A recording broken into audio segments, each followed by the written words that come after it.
Ek groet u vanoggend weer eens in die naam van Jesus en baie welkom en 'n hartlike goeiemôre. Die Gees van die Almagtige God lê vanoggend iets op my hart en ek lees hierdie gedeelte deur en ek dink so, ja, so waar is dit tog. Weet jy, onder andere hierdie gedeelte van Matteus 5, Jesus is besig met die bergpredikasie. En hy sê dat julle is die lig van die wêreld. Wat beteken dit as dit dan gesê word, ons is die lig van die wêreld? Hierdie lig is natuurlik nie 'n natuurlike lig wat jy daar buite sien nie. Maar dit is die lig van Jesus Christus wat in ons skyn. Hy gebruik 'n voorbeeld wat hy sê dat 'n stad wat bo op 'n berg gebou word, kan nie weggesteek word nie. Of dan niemand van ons sal 'n lampie aansteek, maar hom dan kort daarna toemaak met 'n emmer laat sy lig nie kan skyn nie. En dis wat hy probeer vir ek en jou sê. Weet jy, as jy sê jy's 'n kind van God, jy's 'n Jesus kind, jy's wedergebore, dan is jou dien en jou lig wat jy skyn is nie privaat nie. Dis nie net vir jou nie. Dit is vir almal daar buite.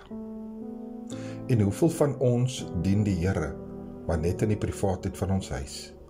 Of net binne ons kerkgebiede? Of binne ons kerkgebou? Die lig van Jesus is juis vir ons, of skyn juis deur ons, sodat ons kan uitgaan die nasies in. Soos Matteus 28:19 tereg sê dat ons moet gaan disippels maak van alle nasies. Ons moet hulle leer en ons moet hulle onthou vanuit die woord uit. Jy weet, net voordat in die 13de vers van Matteus 5 sê hy, julle is die sout van die aarde. Maar die probleem is, as hierdie sout sy krag verloor het, hoe gaan jy dit weer sout maak? Daarom moet ons geanker wees. Ons moet regtig in 'n hartsposisie by die Here wees. Want dan gaan ek hierdie lig wat deur my skyn graag met almal daar buite wil deel. Want ek het ware liefde, eerstens vir my Here en tweedens vir my naaste mens, my naaste om my. En daarom wil ek vandag vir jou sê, jou Christendom, jou geloof in die Here Jesus Christus is nie 'n privaat saak nie. Dis 'n saak vir almal daar buite. Dis jou verantwoordelikheid om met hierdie woord uit te gaan in die nasies in. En dis die boodskap wat ek by jou wil los vanoggend vir hierdie nuwe jaar wat aanbreek. 2026, kom ons gaan die nasies in.